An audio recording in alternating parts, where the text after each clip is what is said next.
반갑습니다. 아마 지난 2020년은 다사다난이라고 하는 말이 참으로 무색하게 가히 전 세계적인 공포의 재난으로 점철되는 한 해였다고 생각이 됩니다. 아마 앞으로 이 30여 년의 시간이 흐른 뒤에 2020년이 어떻게 회자가 될는지 단정할 수는 없습니다만, 그렇지만 사회적으로 또 경제적으로 문화적으로 정말 2020년과 2020년 이중과 이후로 뚜렷이 구분이 되고 전환이 되리라는 것은 분명한 사실일 것입니다. 아마 2020년 그 이후에 정말 세상이 달라졌고, 또 포스트 코로나, 또 코로나 이후의 문화와 사회를 보다 진취적이고 또 긍정적으로 선도하는 리더로서의 모델과 또 그 역할에 우리 불교와 성가의 미래가 달려 있다고 할 것입니다.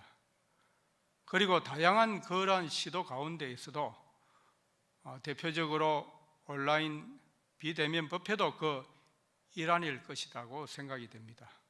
따라서 오늘 이 자리에서 직접 또는 간접으로 동참하고 있는 대중 스님들과 불자 여러분들은 포스트 코로나를 주도하는 선지식이고 정말 선제동자라는 마음과 각오로 이 법회에 임하고 있다고 할 것입니다.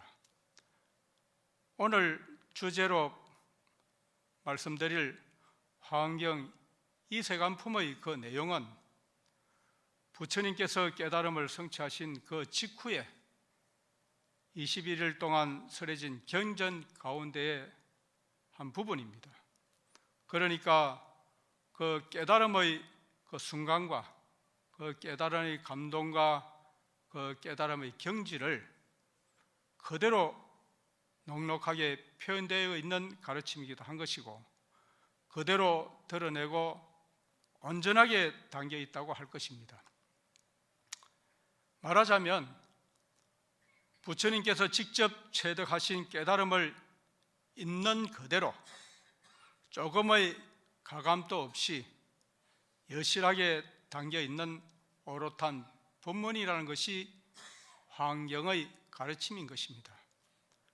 말씀 그대로 화엄경의 첫 구절 시성정각 기지경고 건강소성이라는 이런 말씀처럼 여기에서 불교가 시작이 되고 화엄경이 전개되고 펼쳐진 것이라고 하는 것입니다.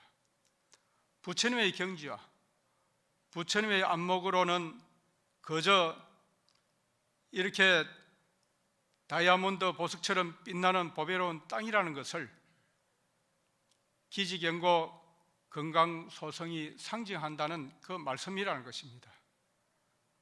척박한 땅의 본질과 그 가치를 꿰뚫어 본 것이라는 것이죠. 이렇게 본성과 본질을 인정하고 드러내는 것을 또 드러낸 것이 기지경고의 공간에 그치지 아니하고 또 중생과 일체의 모든 존재에게까지 확대가 된다고 할 것입니다.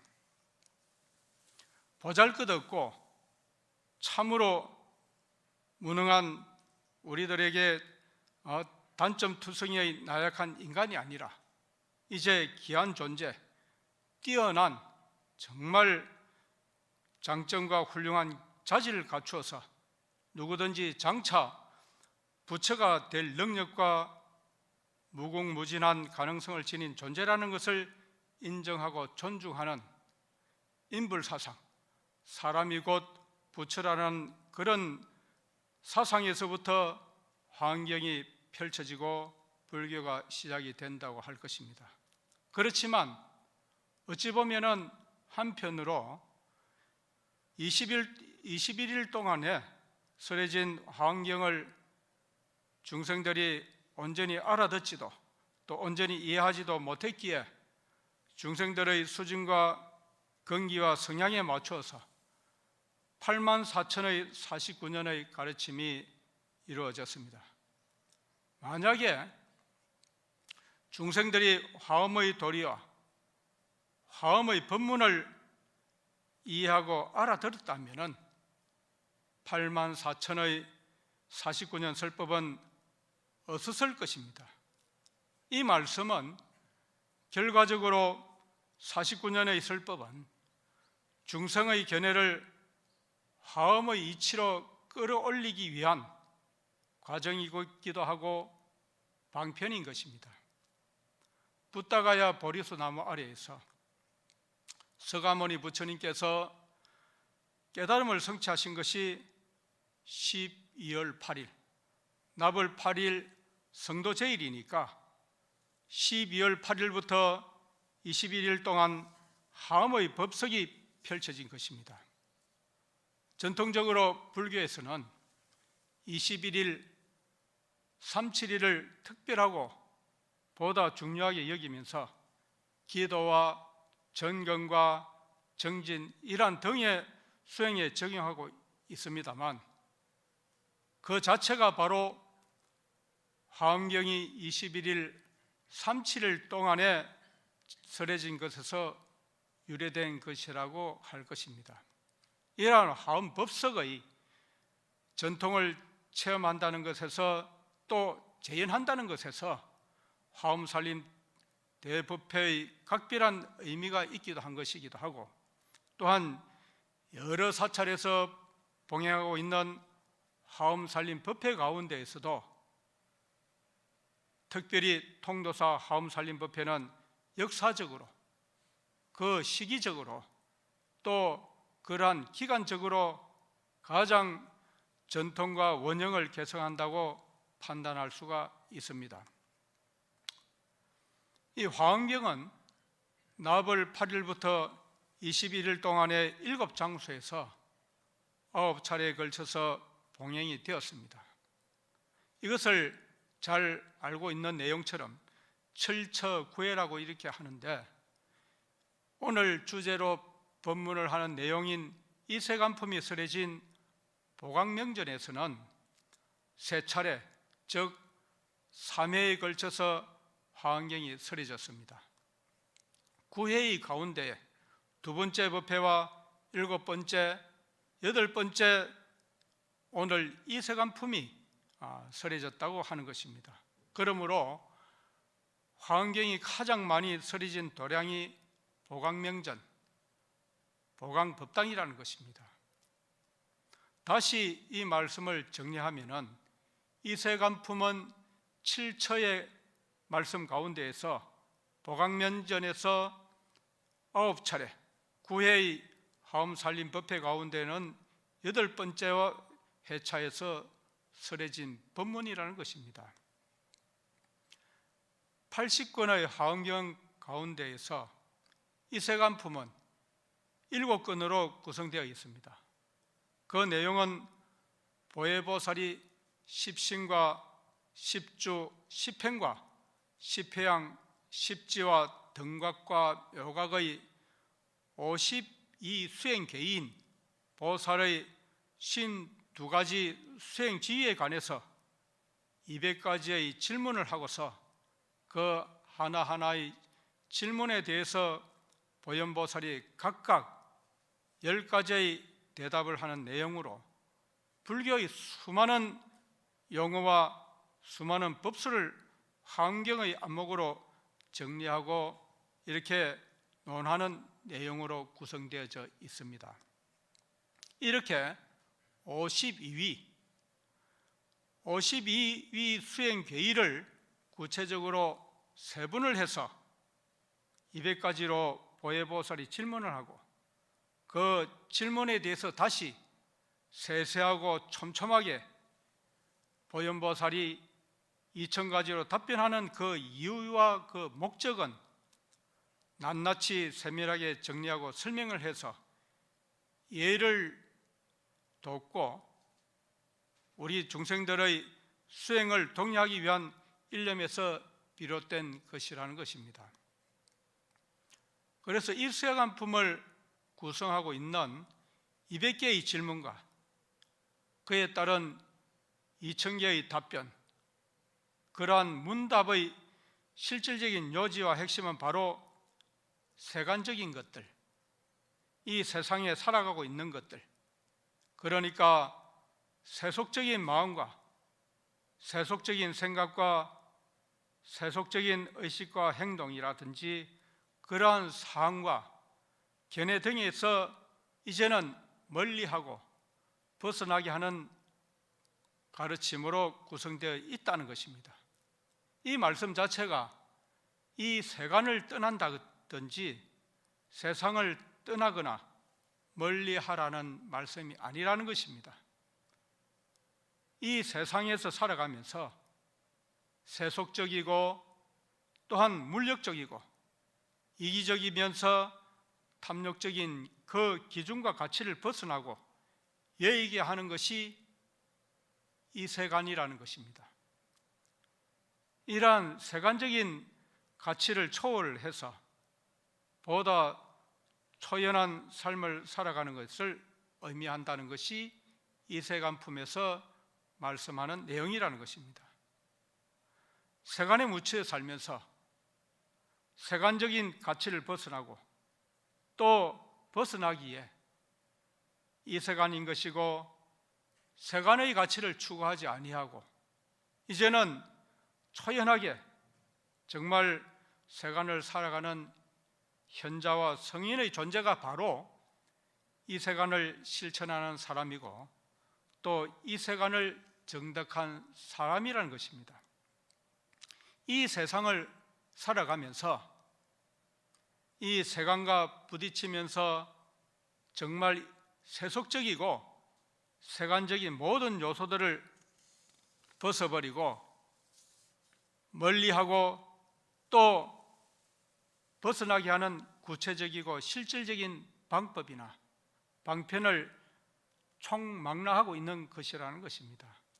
그렇게 세간적이고 세속적인 요소라든지 그러한 조항들을 멀리 버리고 벗어나야만 이제 비로소 온전하게 법계에 들어가는 자격과 법계에 들어가는 조건을 갖추게 되기 때문이라는 것입니다. 그보다도 더 먼저 이 세상에 출현하신 부처님과 부처님의 가르침을 의지하고 잘 수순하는 필수적인 전제 조건이 되기 때문이라는 것입니다. 그래서 이 내용의 말씀은 열의 출현품에서 이세간품으로 또 이세간품에서 다시 이 법계품의 순서로 연결되는 것도 또한 이것을 의미하고 가리키고 있는 것입니다. 그러면은 이러한 법계란 법의 세계, 진리의 세계, 진여 법계의 세계를 표현한 말이기도 한 것입니다.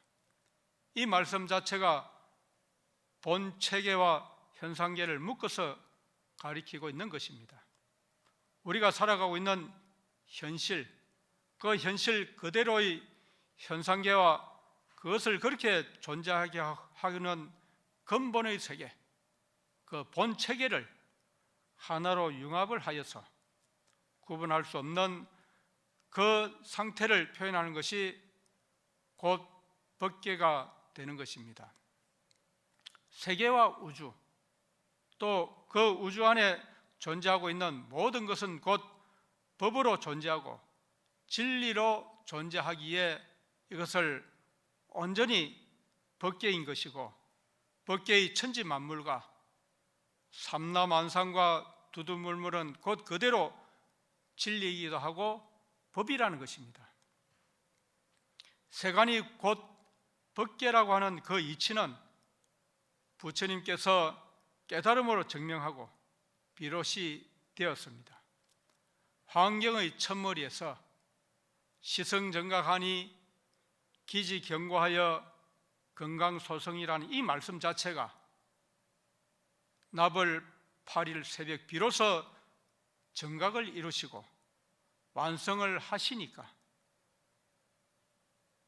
보리수 나무 아래에서 선정에 들어서 깨달음을 이루신 그 자리가 바로 금강석, 다이아몬드처럼 빛나고 아름답고 견고하다라는 것입니다. 인도의 부다가에 가서 보면은 정말 성지순례를 하여서 살펴본다 할지라도 다이아몬드를 발견할 수가 없습니다. 그저 그 자리는 척박한 현실의 세간의 한 부분일 뿐이라는 것입니다. 하지만 그러한 척박한 세간이 곧 다이아몬드의 법계라는 사실을 발견하고 깨닫는 것에서 부처님의 정각과 불교가 시작되고 펼쳐진다는 것입니다.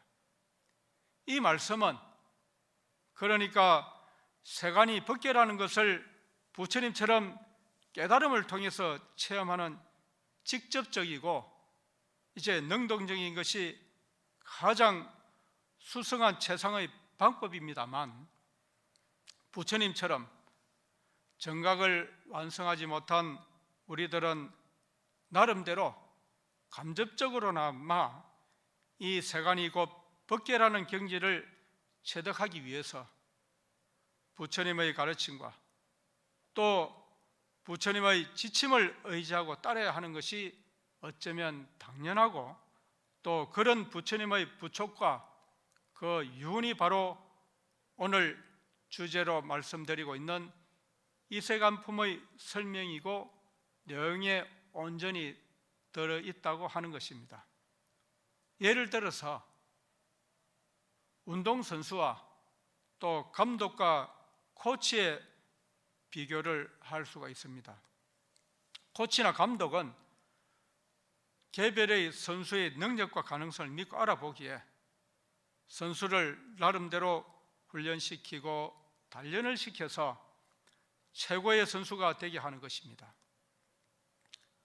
그러한 선수는 또 코치와 감독을 잘 믿고 의지하기에 그 힘들고 지쳐도 묵묵하게 그냥 성실하게 가르침을 잘 따르면서 노력을 해서 크게 대성의 결과를 맺게 될 수가 있는 것입니다.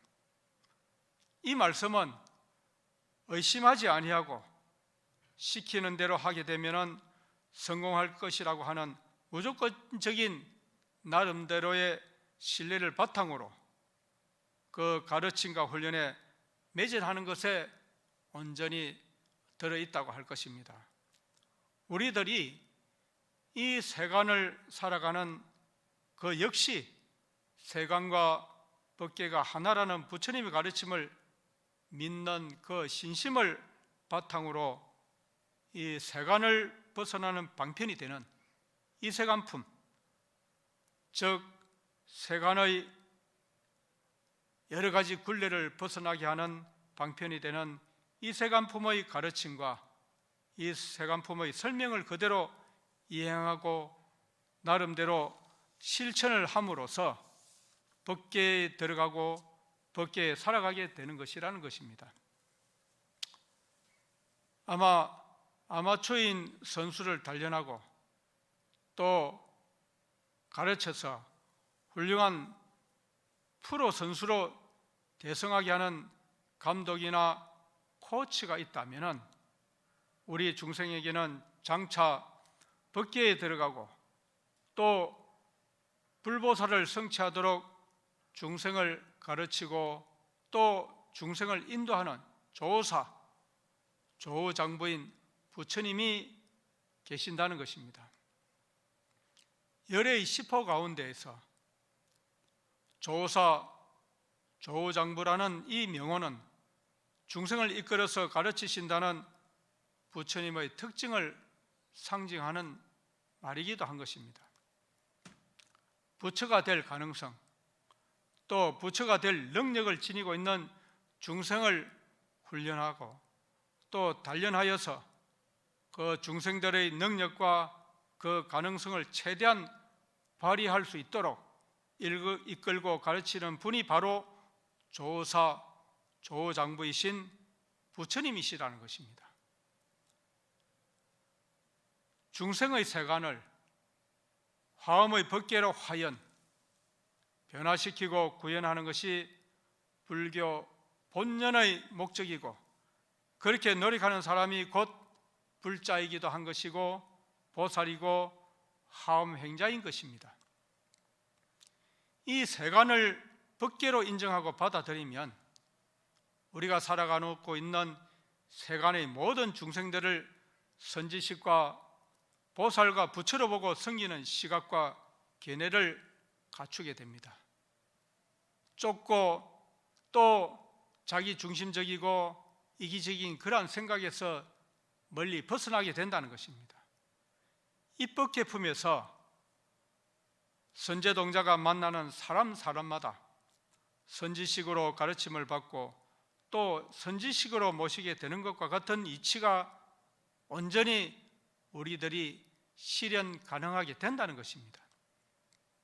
선제동자가 보살과 가섭과 사리불과 옥건년 이러한 상수제자는 물론입니다만 외도와 장자와 비구, 비구니 등 남녀와 신분과 직업을 가리지 아니하고 선지식으로 존경하면서 가르침을 받았다는 것은, 그 말씀은 결국 법계라는 깨달음을 서로가 서로를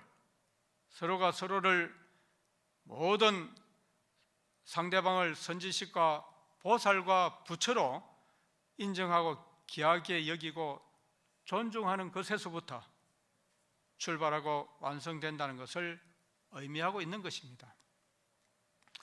서가모니 부처님의 탄생기인 우리 모두가 잘 알고 있는 천상천하 유화독전의 이 말씀 자체가, 천상천하 유화독전의 이 말씀 자체가 하늘 아래에 우리는 오직 하나뿐이기에 존중해야 할 것을 강조하는 것이라는 것입니다. 이렇게 우리 모두가 서로를 유일무이한 특별한 존재라고 존중하는 것에서부터 법계가 실현되는 것입니다. 법계에 들어가거나 또 법계를 직접 우리들이 체험하지는 못했다고 할지라도 상대방을 선지식으로 또 상대방을 보살로 또 상대를 부처로 귀중하게 여기고 존중한다면 법계를 살아가는 것이고, 또 법계를 구현하는 최고의 방편이기도 한 것이고 또 묘책이라는 것입니다.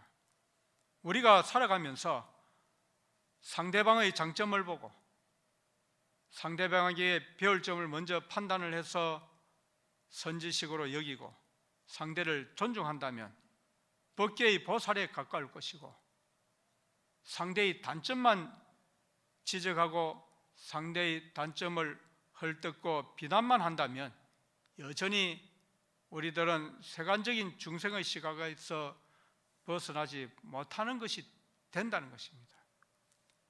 내가 머물고 내가 살아가고 있는 이 지점이 과연 내가 세간의 삶을 살고 있는 것인지, 법계의 삶을 살고자 하고 있는 것인지, 우리들이 이러한 생각으로 또 이러한 마음으로 확실하게 구분할 수 있다는 것입니다. 오늘 화엄살림 법석에서 직접으로 또 간접으로 참여하고 있는 대중스님과 보살님들 또 불자님들은 모두가 상대방을 찬탄하고 칭송하면서 또 존중하는 법계보살이 나름대로 분명하기에 분명히 말씀을 드립니다만, 통도사 화엄살림의 법석은 그대로 화엄의 법계 그 자체라고 할 것입니다. 우리가 세상을 살아가면서 정말 세속적인 것들을 멀리하고 버린다는 것이 어쩌면 구체적이지 않고 막연하다고 느껴질 수가 있습니다. 정말 막연하다고 느껴질 수도 있습니다. 지난해부터 아직까지 인류의 건강과 생존을 위협하고 있는 코로나19 바이러스를 예를 들어서 생각해 보면 코로나19 전염병 감염의 바이러스를 멀리하고 벗어나기 위해서 우리들은 현재 마스크를 착용하고 개인의 위생을 나름대로 지키고 또 사람들과의 간격을 유지하고 되도록이면 격리된 생활을 유지하는 이러한 여러 가지 사항을 준수하고 있는 이것이 바로 리코로나, 여일리 코로나, 코로나를 멀리하고 코로나를 멀리 벗어나게 하는 실질적이고 구체적인 방법의 일환이기도 한 것입니다. 그렇지만 단순하게 코로나19 감염병을 멀리하고 벗어나는 것이 아니라 이제는 가깝게는 코로나19의 감염병을 종식과 극복, 보다 궁극적으로는 모든 존재와 생명을 아끼고 보호를 해서 우리가 살고 있는 이 지구의 안정과 평온을 실현하는 것이 바로 리코로나, 여일리, 코로나를 벗어나고 또 극복하려는 실질적인 목적이고 포인트가 된다는 것입니다. 여기에 이 세간품이 같이 작용을 하는 말씀으로 다가온다는 것입니다. 코로나가 아무리 무서워도 코로나로 오염되었다고 우리가 살고 있는 이 지구를 떠날 수 없으니까 코로나를 이제 물리치고 코로나를 벗어나서 코로나로 오염되기 이전의 상태로 회복하는 것이 바로 코로나의 요지인 것과 같이 오늘 본문의 주제가 되는 이 세간품도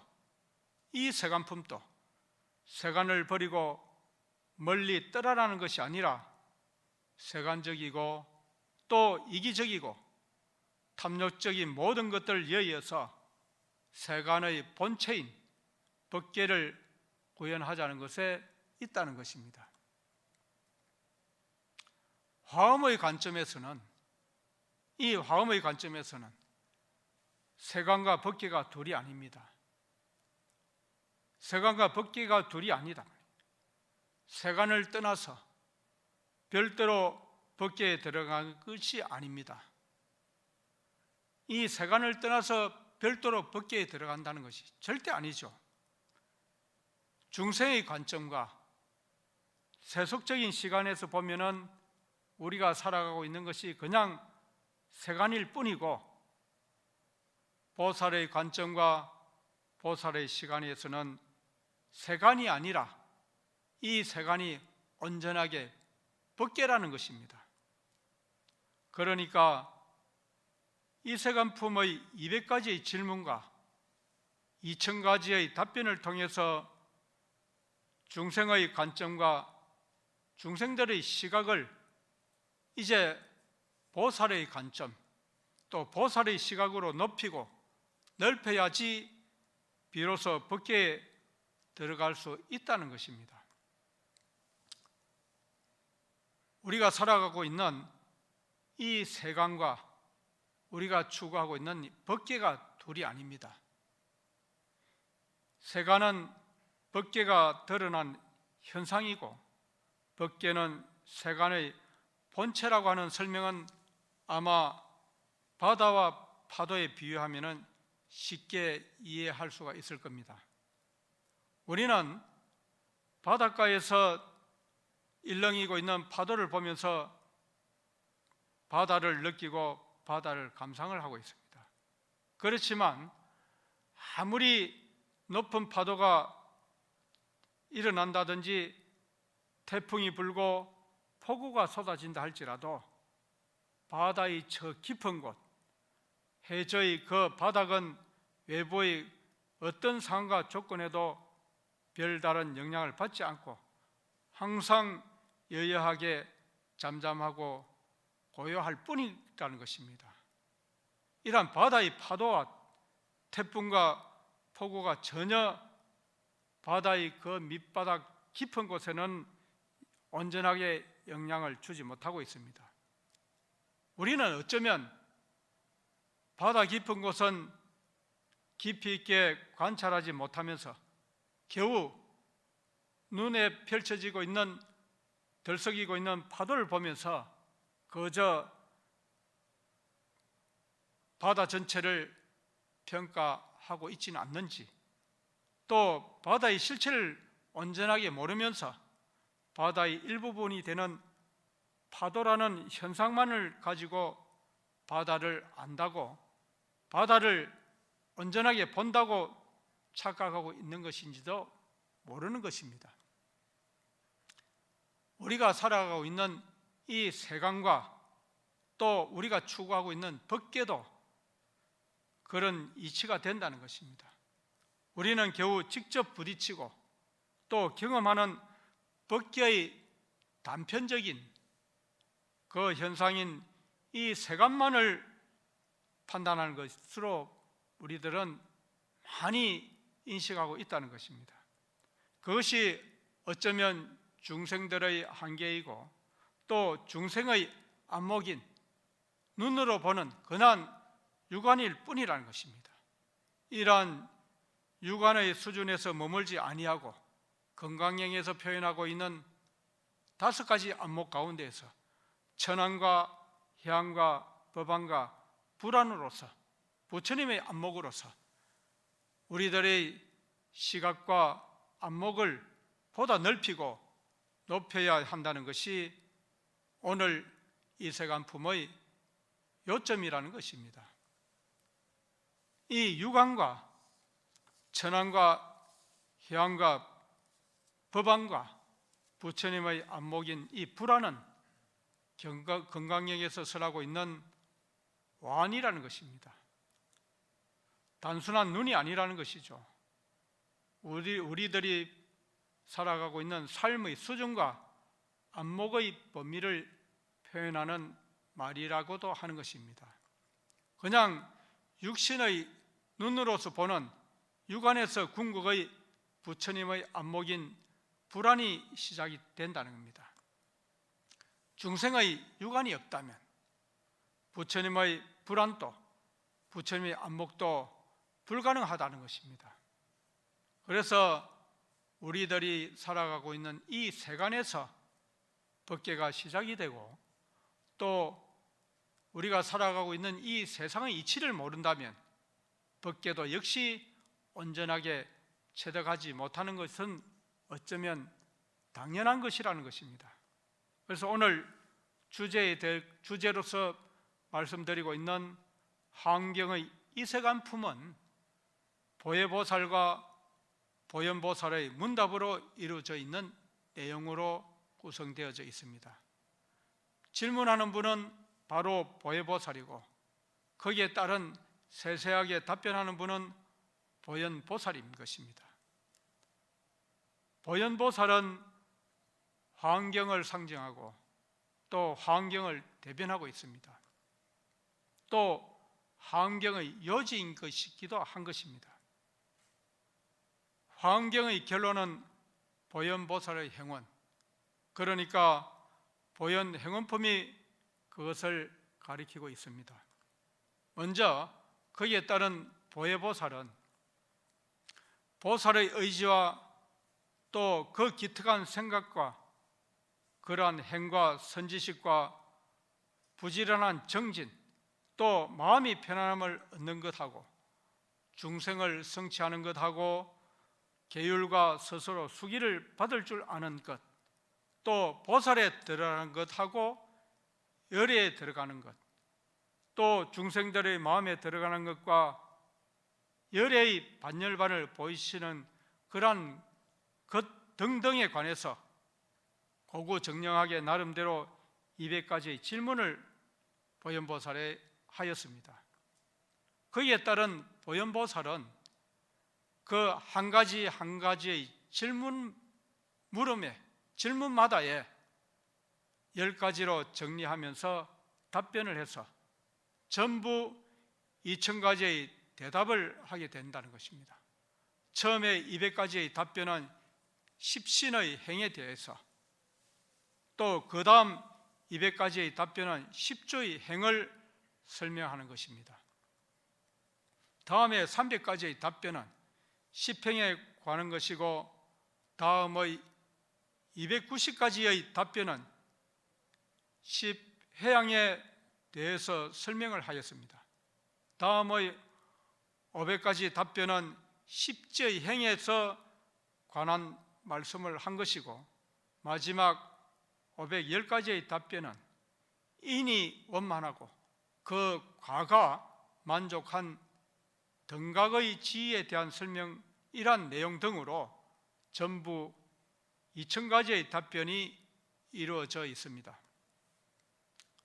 부처님은 정말 단번에 순식간에 이 세간과 법계와의 관계와 핵심을 통찰하고 또 규명을 하셨습니다. 우리들은 부처님과 같은 능력과 지혜를 완성하지 못하였기에 부처님의 궁극적인 경지를 생생하게 담고 있는 52단계의 수행의 지침과 과정을 통해서 52 수행 계율을 통해서 점차적으로 세속적이고 또 이기적인 잣대, 또 이기적인 가치관을 멀리하고 떨쳐내어서 거룩하고 성스러운 현자와 또 성인의 그러한 경계에 들어가고 올라서게 된다는 것이 오늘 주제로 말씀드리고 있는 이세간품의 전체적인 맥락인 것입니다. 여기에 따라서 모든 질문과 그러한 모든 답변은 수행과 단계를 통해서 가장 효과적으로 세간적인 견해와 또 그 마음과 행동과 그러한 섭과 업을 떨쳐내고 벗어날 수 있는 청명과 방침을 원칙으로 하고 있습니다. 그러한 모든 답변과 그러한 설명 가운데에서 대표적으로 세간을 벗어날 수 있는 이 세간적인 또 세속적이고 보다 이기적인 견해와 그러한 가치를 떨쳐내고 떨어버리는 관점에서는 계율을 설명하는 부분을 들어서 오늘의 법회를 마무리하는 내용으로 살펴보도록 하겠습니다. 그 내용에 일체 불법 불생 비방률이라, 모든 부처님의 법에 비방을 일으키지 않는 것이 계율이며 규범인 것이다. 계율의 부분으로 보는 것입니다. 일체 불소의 심낙심 불가계율이라, 모든 부처님이 계신 데 믿는 마음을 가히 무너뜨리지 않는 것이 계율이다. 계율이라는 것입니다. 일체 보살소의 기 존중 공경율이라, 모든 보살에게 존중하고 또 공경함을 일으키고 있는 것이 계율이다. 일체 선지식소의 종 불사애락심 율이라, 모든 선지식을 끝끝내 사랑하고 좋아하는 마음을 버리지 않는 것이 계율이고, 일체 성문 독각과 불생 억념심 유리와, 일체의 성문과 독각의 소성을 조금이라도 생각하는 마음을 일으키지 않는 것이 계율이다. 원리 일체 태 보살도 유리라. 모든 보살이 도에서 물러감을 멀리 여의는 것이 계율이고, 불기 일체 손의 중생심 유리와 중생을 해롭게 하는 모든 마음을 일으키지 않는 것이 계율이다. 수 일체 성건 계령 구경 유리라. 모든 성건을 닦아서 전부 완성하는 것이 계율이고, 일체마 신령 항복 유리라. 모든 마군에게 전부 능히 항복시키는 것이 계율이고, 또 일체 바라밀 계령 만족 유린이라. 모든 바라밀을 전부 만족하는 것이 계율이라는 이 말씀, 이러한 10가지 설명은 하엄의 행자로서 반드시 지키고 또 지녀야 하는 원칙이기도 하고, 또 이념이기에 이것을 유리, 계율과 교범이라고 이렇게 하는 것입니다. 또한 불법을 비방하지 않는 것, 이러한 10가지의 조항을 계율로 거론하는 것은 절대적으로 지키고 준수해야 한다는 것을 의미하는 것입니다. 부처님의 법을 비방하지 않고 계율과 부처님을 믿고 의지하는 계율, 보살을 존중 공경하는 계율, 선지식을 사랑하는 계율, 소승은 절대로 생각하지 않는 계율, 보살도에서 물러나지 않는 계율, 중생을 이롭게 하는 계율과 모든 성근을 완성하는 계율과 마군을 항복시키는 계율, 또 보살행을 만족하는 계율을 통해서 우리들은 세속과 세간의 얼룩과 그러한 그늘을 지우고 걷어내어서 법계를 환하게 밝히고 또 법계의 영역을 넓히고 확대하는 것이라는 것입니다. 오늘 하엄살림법회에 동참하고 참여한 것으로 이미 우리들은 이 세간, 즉 세속적이고 이기적인 잣대와 가치관을 해결하고 벗어났거나 혹은 벗어나는 과정에서 이미 몰입하였다는 것을 인정하고 증명한다고 할 수 있습니다. 하엄살림법회와 이 통도사 도량이 그대로 법계인 것이고, 하엄법회의 일원인 또 하엄법회의 한 구성원이라는 것은 어쩌면 법계의 보살이라고 하는 그러한 수기와 보증을 확실하게 보여주는 것이기 때문이라는 것입니다. 이제 경자년에 시작한 하엄살림법회는 연회보다도 더욱더 특별합니다. 아마 하엄살림법회 50주년을 맞는다는 것과 더불어서 이제는 비대면 유튜브의 온라인 동영상 법회로 하엄살림법계의 지평을 무한정으로 무궁무진하게 확대한다는 것입니다. 우리 각자의 가정과 일터에서 혹은 나름대로 버스나 지하철 이러한 등에서 하엄살림법회에 참여하고 있는 그 자리가 곧 하엄법계가 되는 것이고, 접속하고 있는 모든 사람들이 하엄의 행자가 된다는 것입니다. 그래서 유튜브 온라인에 접속하는 그 자체가 곧 통도사 도량의 영역을 나름대로 건립하는 것이고, 동시에 하엄의 법계를 구축하는 것과 다르지 않은 것입니다. 우리들이 나름대로 표현하기를 혼자 밥 먹는 것을 혼밥이라고 이렇게 한다면, 혼자 집에서 실행생활을 하는 것은 혼신이라고도 할 수가 있습니다. 혼자서 하는 신행생활이라서 혼신이고, 어쩌면 혼자 하면서도 혼신의 힘을 기울이고 힘을 다하기에 혼신이라고 할 수가 있습니다. 혼자 한다고 하지만 혼신의 힘을 다해서 화엄의 법회에 동참하고 있는 사부대중의 노력과 정진으로 이 세간의 환란인 코로나19의 감염병이라고 하는 이러한 악재를 멀리 소멸하고 또 이러한 코로나 악재를 극복을 해서 우리 본연의 안정과 일상의 회복으로 이제 온전히 빛을 발하고 중생과 인류를 이롭게 할 것이 명약관학의 분명한 일이라는 것입니다. 마치겠습니다. 나무